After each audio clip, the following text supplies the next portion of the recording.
Is it on? Oh shit.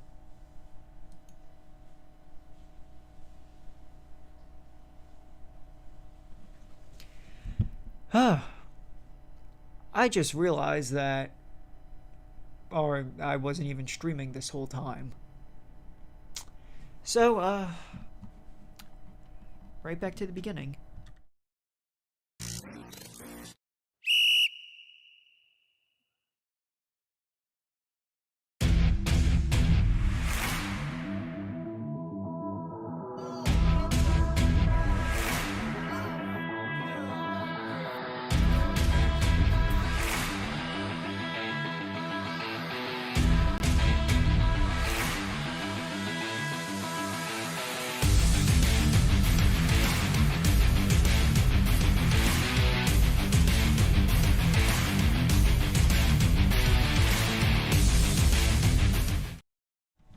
Alright, well, welcome back again.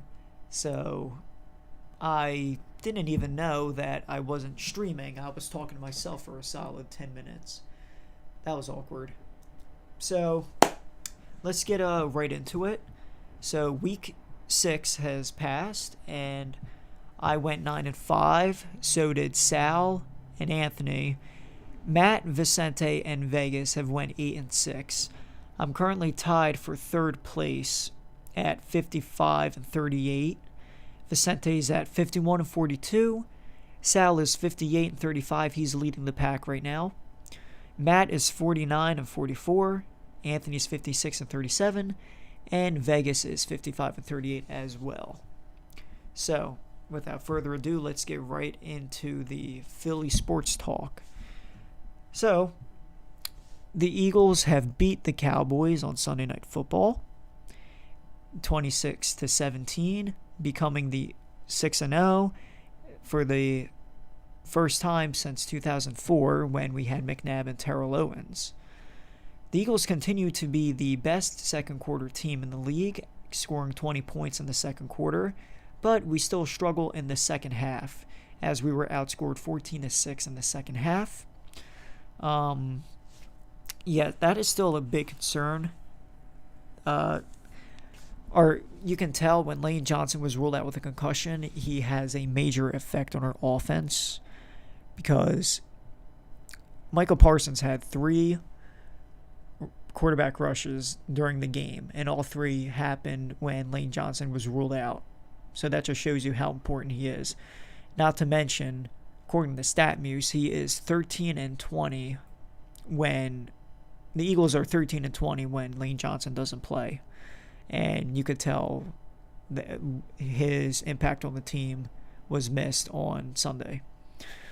But despite being 6-0, the Eagles currently own the 4th pick in the draft following the Saints' loss against the Cardinals on Thursday Night Football. My score prediction for the Eagles game wasn't far off either. I predicted 28-17, and the final score is 26-17, and they almost got it because they went for the 2-point conversion.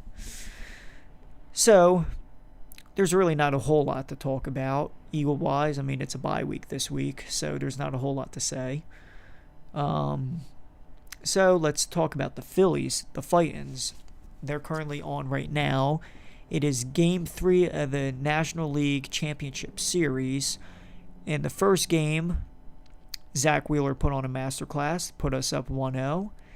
Second game, we were up 4-0 in the second inning before Aaron Nola gave up back-to-back home runs, and then that eventually led to 5 more unanswered runs by the Padres. So we went from leading 4-0 to losing the game 8-5. That's not a good look. Aaron Nola shit the bed, and honestly, it was terrible.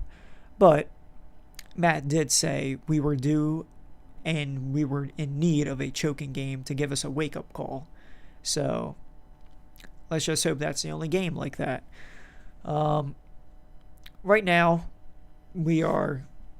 it's Game 3. They're playing right now. The next 3 games will be in Philly, which is good. We can try and run the table and close out the series against the Against the Padres, my bad.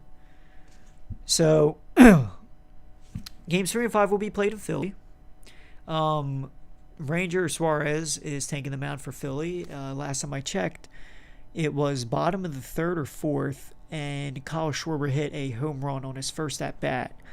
And this isn't sponsored, but let's give a round of applause to Wawa. In case you don't know, a statistic came out saying that Kyle Schwarber has hit 13 home runs during Wawa's Hoagie Fest. Fans were begging Wawa to bring the Hoagie Fest back, and just the other day, Wawa came out and said, "We heard you. Hoagie Fest is back," and they even added Kyle Schwarber to their promotion. And since Hoagie Fest came back, Kyle Schwarber has hit 2 home runs. So thank you, Wawa. So hopefully we win this game. We need one. The main goal for us traveling to San Diego was to split the series anyway, so we did that, and we almost pulled away with one. But unfortunately, we choked it away. But Game 3, like I said, is on right now. It's a pretty busy day in Philly, especially at the sports complex. You have Smash Pumpkin concert, the Phillies game, of course, and the Temple game. Oh, shit.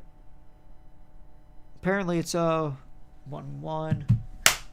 Got that fucking fly. Thank God. There was a fucking fly in my room. So, it's end of the third, 1-1. What the fuck happened? Oh, of course. Alright, whatever. So, a legendary picture just came out on Barstool Philly. A picture of Miles Teller, Charlie Manuel, and Jason Kelsey. How beautiful. Let me see if I can even show you. It's going to be hard to tell. Yeah, you can't even tell. God damn it. Oh, well. Whatever. Doesn't matter. So, hopefully the Phillies win this game and they don't choke this one away either. That'd be bad. So, that's it for the Phillies. Let's talk about the Sixers. The Sixers dropped to 0-2 following losses to the Boston Celtics and the Milwaukee Bucks at home. Both games were really, really hard to watch, especially the Bucks game. Harden, though, is back in his MVP form, averaging 33, 8, and 8, and shooting 58% from the floor and 37.5% from 3. Joel Embiid right now, I want to address this too. Embiid is off to a slow start. He's shooting 38.5% from the floor as a center and is averaging 20.5 points in his 2 games. Embiid has placed second in MVP voting in the past 2 seasons. Honestly, he should have won last year, in my opinion. But that's besides the point. Both years he won MVP. He was a runner-up for MVP. He started off the season slow. So, give it a week, he'll be back in his rhythm. And Doc Rivers did say that Joel had plantar. How do you say this? Fasciitis. Okay. Yeah, what Google said. Plantar fasciitis during the off season. It is also called policeman's heel. What it is pretty much it's a foot injury. Embiid has had a foot problem since he was a rookie. It pretty much when you put pressure on your foot, there's a sharp pain shooting up your foot and leg, and that was messing with his cardio, giving him his poor conditioning this year, because Steve Van Gundy and all of them, they were talking about it during the game yesterday, how he would fall to the floor and stay there for a minute, and then it would take him 10 fucking years to get back on the other side of the court. So hopefully he gets healthy and back into rhythm, because with the way Harden is playing, and if Embiid plays like he has the past 2 seasons, we should be good. But like I said, these first 2 games are really hard to watch. Daniel House, I don't know what he does. I seriously do not know what he does. I'm watching him play. I'm like, what do you even do? Hopefully he stop. It's only 2 games, I know, but these are my first impressions. Like, what does he do? Anyone know? Please give me some insight. Because I have not seen him do a single thing except make a layup off of Harden's assist yesterday. Other than that, I don't know. I don't know what he does.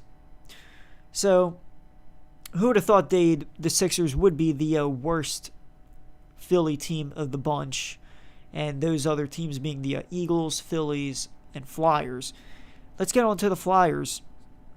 I can't even say much about them because I don't watch hockey at all, but the Flyers are 3-1 this season. They won their first 3 games, and all of them were like comebacks, I believe, too. So that's a good thing. It's good to see Philadelphia, except the Sixers are winning right now. People are already calling for Doc Rivers' head, and they're comparing him to Joe Girardi. I don't know about that. But, look, if you were to fire Doc Rivers, give the job to Sam Cassell. He'll be like a Rob Thompson. Either him or Dan Burke, preferably Cassell, because Cassell is the main reason why Maxey developed into the player he is now. So, that's all I have to say about the Philly sports teams. So, let's get right into the NFL. The Carolina Panthers are currently having a fire sale. They traded Robbie Anderson to the Cardinals for a couple of late-round picks, and they've also traded away Christian McCaffrey to the 49ers for a lot of picks. Yeah. Panthers, here's the report from Adam Schefter. And if we go to show you the compensation they received, what the fuck? Give it a minute. Yeah, if we look, here are the draft picks they have gotten in return for Christian McCaffrey. Niners are sending a second, third, and fourth round picks in 2023 and a fifth round pick in 2024 for Christian McCaffrey. Now, if we go to the full compensation between him and Robbie Anderson, they get a second, third, and fourth in 2023, a fifth and a sixth in 2024, and a seventh round pick in 2025. Not bad, Howie. Not bad. Some injuries. J.K. Dobbins is currently undergoing surgery, which will sideline him for 4 to 6 weeks. And this is the first Thursday night game in a while that wasn't bad. It was a high-scoring game. What else? Oh, yeah, Carson Wentz is going to be out for, at most, 6 weeks with a hand injury. He can't stay healthy. I wish him nothing but the best, but I hate to say it. His days as a starter may be over. I don't know what to tell you at this point. It sucks. This man was an MVP candidate 5 years ago. Oh my God, 5 years ago already? MVP candidate 5 years ago. Now, he's still struggling to stay healthy. You gotta feel for him. So, in other news, basketball-wise, the Lakers still suck. They do not have a single three-point shooter. Last time I checked, they're shooting 22% from 3, which is terrible.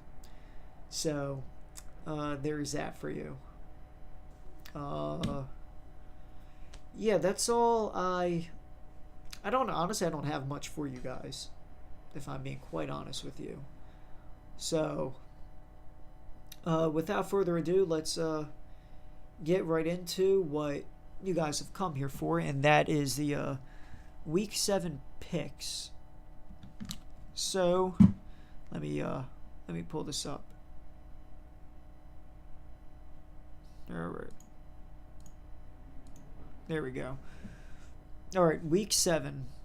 So, everybody had the Cardinals yesterday. I don't have Vicente, Sal, or Matt's picks right now, but I will let you know how their picks have turned out next stream. So let's get right into it. So, Atlanta at Cincinnati. I have Cincinnati winning this game. Anthony's picking Cincinnati, and Vegas has Cincinnati favored by 6.5 points. Next, we have Detroit at Dallas. Dak Prescott will be returning. His first start since week 1 against the Buccaneers, where they lost 19-3. I'm going with Dallas here. So is Anthony. And Las Vegas, it has Dallas favored by 6.5 points. Next, we have the Colts at Titans. Me, Anthony, and Vegas are going with the Titans. Next, we have Green Bay at Washington. No Carson Wentz. Sam Heineke will take snaps under center. The Packers lost to the fucking Jets last week, so expect them to do pretty well this week. I don't know. The Packers are favored by 4.5 points, so that's Vegas's pick for you. Me and Anthony are also going with Green Bay. Next, we have Carolina. We have Tampa Bay traveling to Carolina. They will not have... Obviously, there's no more Robbie Anderson. There's no Christian McCaffrey. And DJ Moore is most likely going to get traded as well. It doesn't even matter. All three of us, Vegas, Anthony, and myself, are going with Tampa Bay here. Next game, we have the Giants at Jaguars. Vegas has the Jaguars favored by 3, but me and Anthony are picking the Giants here. Next, we have Cleveland at Baltimore. Baltimore blew another double-digit lead this season, this time against the Giants, who are surprisingly 5-1. I'm picking all three. Vegas, myself, and Anthony are picking Baltimore here. Next game, we have the Jets at Denver. Broncos still suck, but I'm picking the Broncos. I really want to pick the Jets, but I don't know. I'm picking the Broncos here, but the Jets are doing really well too. Vegas has the Broncos favored by a point, so Vegas and I have the Broncos today. Next, we have Houston at Vegas. Everyone is going with Vegas here. Vegas is favored by 7 points. Next, we have Kansas City at San Francisco. All of us have Kansas City winning this game. Actually, if Christian McCaffrey plays, I am picking the 49ers. If McCaffrey plays, I will pick the Niners. If he doesn't play, I'll go with the Chiefs. But this is the first matchup between the Niners and Chiefs since the Super Bowl. So, yeah, that's my pick. If McCaffrey suits up, San Francisco. If he doesn't, Kansas City. Anthony's going with Kansas City, and Vegas has already taken the McCaffrey trade into consideration as the Chiefs' point spread dropped by a couple points. They are now -1.5. Next, we have Pittsburgh at Miami. I think Tua is playing this week, from what I heard. I don't even remember. Yeah, Tua is playing this week. Give me Miami. I don't think he should play the rest of the season, honestly. That's just me, though. Yeah, give me Pittsburgh. No, give me Miami. Anthony's picking Miami, and Vegas has Miami favored by 7. And given that these are primetime games, I will give you my score prediction. So give me Miami 28-10. Next, we have Chicago at New England. Oh, God. New England, look, Bill Belichick against Justin Fields. Yeah, that's a disaster waiting to happen. Give me New England. Anthony's going with New England, and so is Vegas. Score prediction for this game. New England 27-7. Yeah. 27-7 New England. All right, and that's it for picks this week. Thank you for watching. Go Phillies. And, yeah, I will be streaming next week, hopefully with a full house this time. I've been saying that the past few weeks, but whatever. All right, thank you for watching, and I will see you next week.